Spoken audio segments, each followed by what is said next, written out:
lot of times it rolls down a little bit off the green and you're faced with a shot that's between maybe 7 and 9 yards. So it's here, and that's all you're looking for. It's almost like if you wanted to shake hands with somebody right here or throw a ball down the line. From here, the only thing that's gonna work is rotating his chest towards the target and really point that chest where you want the ball to go. All I have to do is bump the wedge onto the green. It rolls all the way to the hole. I'm probably within, 5, 6, 7 feet every time. So it's more off your front foot, face is open, same technique though. Milwaukee's own Skip Kendall. Skip Kendall. Skip Kendall is 5 under today. At the 9th. Chips in for birdie. He's tied for 3rd, 2 shots off the lead. All right, here we are. We are in the short game area. We are just working on your basic chip shot today. So kind of modern architecture today. When you miss a green, a lot of times, I think modern golf architecture anyway, the greens are a little bit more elevated. So I think it's probably for water runoff purposes. Not sure of any other factors, but I think that's really it. So what's that? Is it overall difficulty? Yeah, overall difficulty for sure. But even if you hit the side of the green and it kind of rolls off the green, a lot of times it rolls down a little bit off the green and you're faced with a shot that's between maybe 7 and 9 yards. And so if you can get really good at this shot, this is kind of the foundation shot of short game. So we work on this a lot. This would be the block practice, block work for short game. Aspen, I know we've had one, kind of short game session that we've done. So Brady has been in the program for 4 years now. He kind of has it down. So really what I'm looking for, and a lot of people, do it differently, but from the experience that I've gained, what we're really looking for is left hand controlled in the backswing. A lot of people say right hand. I like the left hand to be the control. So it's kind of a push down and rotate, and then your right hand is just going to be on for the ride. And from there, your chest moves back, not much lower body movement at all. But what I'm looking for is just that chest to do the work. That's all it is. Your lower body can move. You're not engaging it, but it can move. So it's here, and that's all you're looking for. It's almost like if you wanted to shake hands with somebody right here or throw a ball down the line. Certainly don't want your hands turning over. It's just a matter of getting that. Now, when you rotate the face as well, what we want to talk about though is you're engaging the bounce of the club. That's the bottom of the club. You never want the club being shut or closed, face being down towards the ball, because when that happens, leading edge catches, the ball goes about 2 feet. We've all done it. It makes you look silly. So we don't want that to happen. So that's why push down, rotate, and you use the bounce. You're gonna hear that brush sound kind of on the ground. Really, really important. So I actually try to hit the back of the club, when I've been chipping, because I don't want that leading edge getting anywhere near the grass. And I think one of my students, I think it might have been your brother, Brady, who said to me, it's kind of like giving the grass a haircut. And that's what you're looking for. That's kind of the sound that we're looking for. Also, really important, you don't want to lean the shaft. When you lean the shaft, you compress the golf ball. We're only trying to hit this 7 to 9 yards. So when you do this, club returns back to where it started from, not leaning forward. You deal off the club, compress the golf ball, might go too far. You're not looking to do that. So I want to show, Brady and Aspen doing this, and if there's anything we need to work on when we're doing it, I'm going to help them out as well. So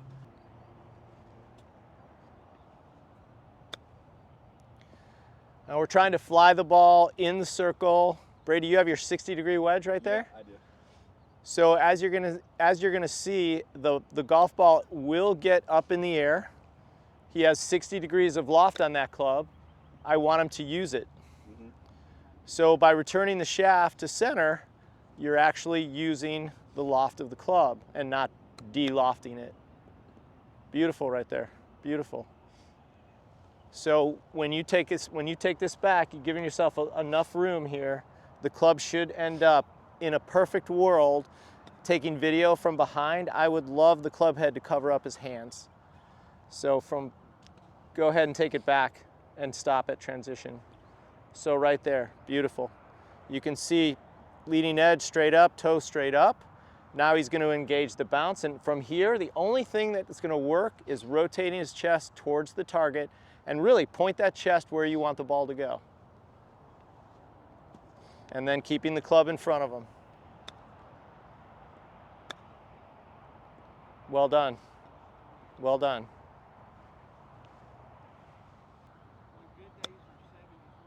It's really good, Braids. Really good. All right, so the simplicity of this shot, though, is that when you change targets, depending on where the pin is on the green, the only thing that you're going to change is the club, which changes the trajectory, which changes the rollout. So let's say right here in this green, we have a short pin. Brady, Aspen, all my players would be using their 60-degree wedge. They're going to fly the ball that 7 to 9 yard distance. The ball's up in the air a little bit. It's not going to roll out very far. If they were going to the middle pin, right, they're going to be using probably 56 or 54, whichever one they have, lower trajectory. The ball's basically going to land in the same spot and it's going to roll out. Same technique though. If they were going all the way to the back, so now's when 50-degree wedge, a lot of juniors, a lot of players carry that wedge, that gap wedge in there. Or you could even go to pitching wedge, depending on where exactly you want to land the ball. But it should land maybe just past the circle, and it's going to roll out all the way to the hole. It's going to look like a putt going at it. A lot of juniors, when they get here for the first time, I ask them, hey, what are you going to use to that back pin? Oh, well, coach, I'm going to use my 60. I go, really? Where are you going to land the ball? Well, coach, I'm going to land it just on the other side of this hump right here. I'm going to spin it, and it's going to stop right by the hole. I go, really? You're going to do that? And they say, yes. I say, okay, let's hit 5 balls. I'll take your wedge, and you hit that 60-degree, and let's see who gets closest.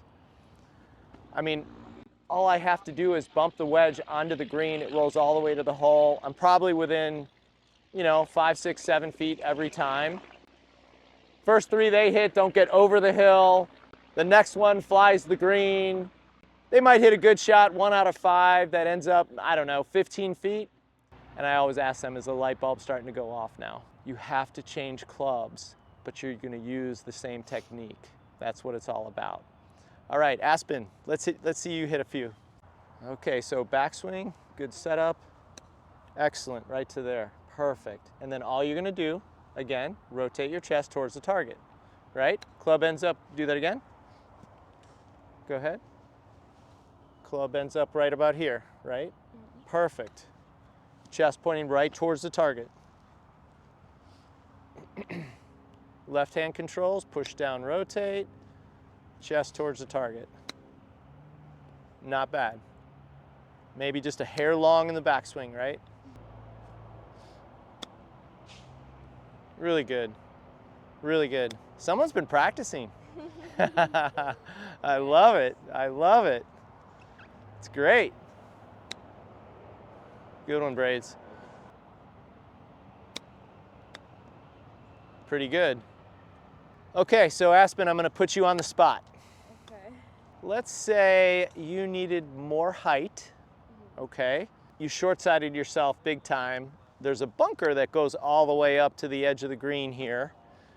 And let's say you need to stop the ball faster than normal, even with your 60-degree wedge. What would be the things that you would do to do that? I would play it more forward in my stance and slightly open the face. Correct. So more open. Obviously the face more open, more up in your stance. Does the technique change? No. Exactly.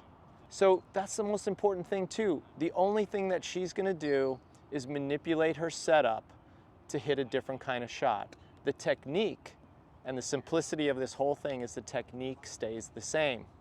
Okay, let's see it. Let's see a little bit higher shot. Ball should land a little bit softer, not roll out quite as far. So it's more off your front foot, face is open, same technique though. So that one went a little lower. Doesn't always come off perfect. I would say a little bit more off your front foot. It's still behind, even more. There you go. Face is open, right? All right, better. You don't have to try to help it up. Remember, with your hands, it's more upper body rotation. You can get that moving just a little faster, right? Almost, not bad though. So that is the whole idea, simplicity. We want to make it as easy as you can, okay? Don't change the technique. All you're going to do for some different shots, especially if you need some height, if you want to hit it a little bit lower. If you want to hit it lower, you're going to change clubs. Especially for the height, all you're going to do is manipulate that setup, and that's going to work. If you like what you see, please subscribe below. Any questions you have, fire them to me. I'll try to get back to all of them as I can. Thanks.